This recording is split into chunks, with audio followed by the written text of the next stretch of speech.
Alrighty there, folks, the digital age. The digital age, also known as the information age, the computer age, or the new media age. This is basically the time of history where everything is getting super technological, super digital, and hence the name the digital age. This is going to be the shift from the industrial economy to an economy based upon computerization. So think about that for a minute, okay? 100 years ago, you would not be getting your information in school at home over your phone or over your computer. You'd be actually getting it in a classroom. Right now, you're learning, you should be learning, at least if I'm doing my job, right? Right now, through a computer, okay? This is moving to the industrial economy, where it's factories, people working to a computer-based economy, where I can actually teach you while not even being in the same room as you, not even necessarily in the same location, can be on the other side of the world and still working with you. So the computerization is going to cause a lot of things to be changing. And this is going to begin with the digital revolution. Okay, so this is when things are going to start changing from industrial machine kind of thing to computerized, from a human doing it to a computer doing this. The digital industry is going to create a knowledge-based world economy.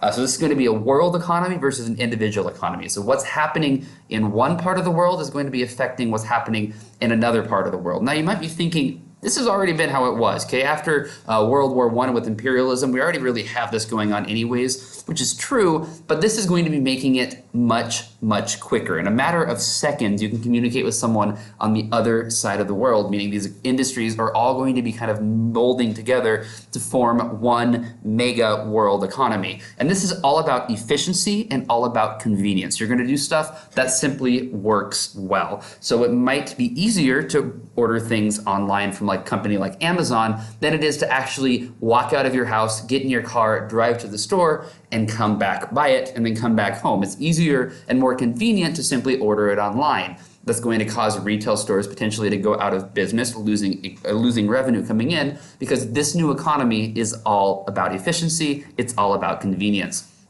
Additionally, individuals can expand on their personalized needs. So if you have an individual thing that you want, you can actually modify and make sure that gets to you the way you exactly need it. Okay, if your personalized need is for a certain type of coffee and you live somewhere that coffee is hard to find, you don't have to try to go to the store and find it. You can have it sent directly to your house now. You can have certain goods and services made directly for you. And this is going to lower the cost for all because people are making products that are made for a specific individual in mind or a specific group of people in mind. It's going to be easier for all people. They're going to be buying it because it's made specifically for them. They're requesting it. Producers are willing to do that and they can charge a little bit higher price for it, make a lot more money, which in the end is going to cause prices to lower for really everyone. You're getting better quality products that are better for you at a cheaper cost versus a lower quality product at a higher cost. Additionally, the digital age, okay? It's going to dramatically change the workforce, and this is probably the most important and influential part of the digital age.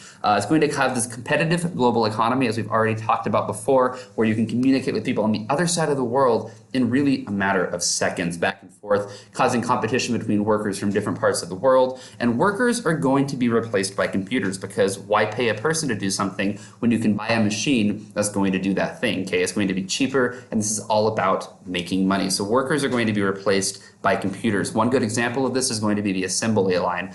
Previously, you can have workers building individual machines on an assembly line. Now a robot can do that for you. It's going to be saving you some money. It might cost more initially, but long term it's going to be saving these companies money, and thus that's how they're going to be doing it. So blue collar workers are going to be out of a job. Now blue collar workers are those ones working in like a factory, okay? Traditionally, they don't have to go to college to get an education for their degree. They're basically workers, okay? Hard workers working in a factory, working in different jobs, 9-to-5 kind of jobs. They're going to be forced to adapt at this time period because computers are automating a lot of the jobs that they have been doing. Self-checkout when you go to the grocery store, anything like that. You don't have a person there anymore. You've got a computer. So they're forced to adapt. Their option really is to either take a cut wage because the company can pay you less if they would like to do that. It's about the same price to pay you less or buy a machine, or they can simply have to find a new job, which is going to be very problematic, especially if you've been working in this individual job for a very long time. So blue collar workers are going to be the one really taking the brunt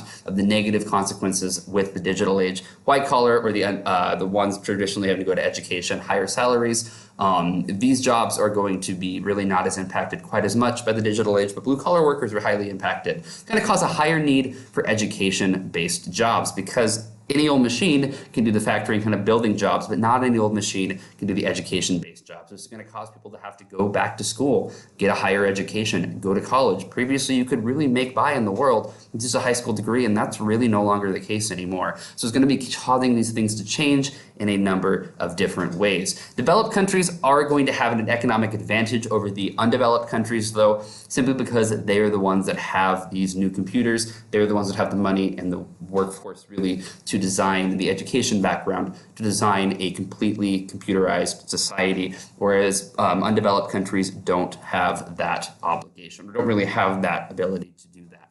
Any questions, comments, put them down below. Otherwise, I'll see you later, and good luck.